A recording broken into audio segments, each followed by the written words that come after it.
King is next, and he has graciously yielded to Senator Kelly. So, Senator Kelly, you're recognized. Thank you, Mr. Chairman. Thank you, Senator King. Mr. Lohmeyer, you recently made a post that seemed to indicate Russia was justified in its invasion of Ukraine because Russia feared NATO expansion.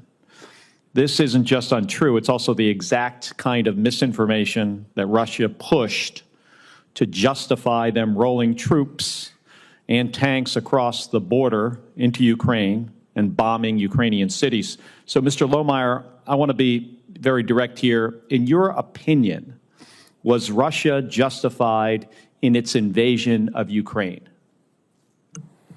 Thanks, Senator Kelly, for taking the time to meet with me a week and a half ago.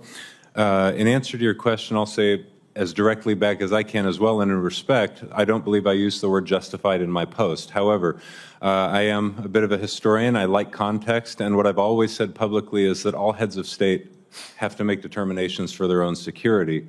And so when I say something like that, whether it's with Vladimir Putin or any head of state, I'm saying that they are entitled to make those decisions whether we agree with them or not. Now, it's a bit outside of the lane of the Undersecretary of the Air Force, of course, whose role as a Chief Management Officer will be to organize, train, and equip forces for the fight for any given administration to meet combatant commander needs.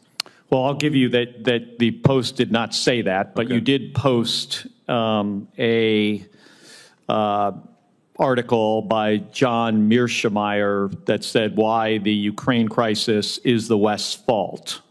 You did not say that was your opinion. So I'm going to ask you the question again.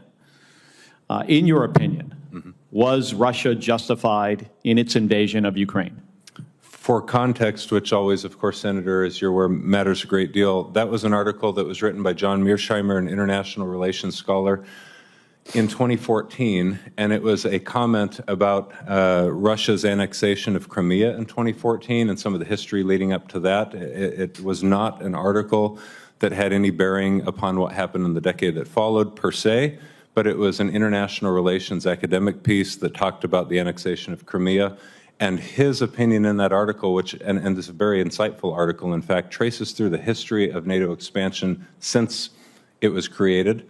It's, again, an academic piece. It's something that we study at strategy school. Crimea was part of Ukraine. In my view, still is part of Ukraine. Yes, Senator, and the point I just make in bringing that up is that the opinion that was shared in that post about that article had to do with past conflict and implications for the ways in which allies interact on the world stage and how that influences the decisions that heads of state make. It was not in any way intended to excuse the behavior of any head of state, including President Putin. So now I've got two questions. So the title of the paper was Why the Ukraine Crisis is the West's Fault. Do you agree with that premise? It's an enticing title. Again, it was pertaining to decisions that were being made a decade prior to the conflict that you're asking about. It's an incredibly informative academic work that is based in international relations theory. I very much like the paper and would still recommend to people today, if they're interested in understanding the conflict in the region, it's a rich resource of information. Do you agree that the Ukraine crisis is the West's fault? No, because that's far too simplistic.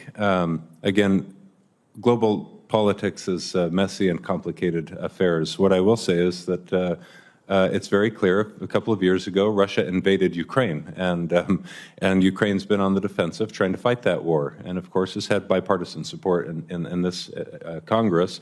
So was Russia justified in invading Ukraine? Senator, with respect, I've not said that. Well, that's why I'm asking you the question. I know you are, and I really, the reason I'm hesitating shouldn't be taken or interpreted to imply an answer one way or the other. I like context. I don't like yes and no's, and I don't like soundbite media. I'll say that I believe that heads of state retain the right to make decisions on who they'll go to war with. That's not something I decide. That's not something even the United States or its leaders get to decide, even as much as we want to weigh in on those positions. I can say, though, for certainty that So it sounds like you think to it's okay for one of our adversaries to invade one of our allies. I did not say that. What I will say is that I'm grateful that there are currently efforts underway by this administration to try and seek a peaceful resolution of that conflict. I think it's time that it end. All right. Thank you. Thank you.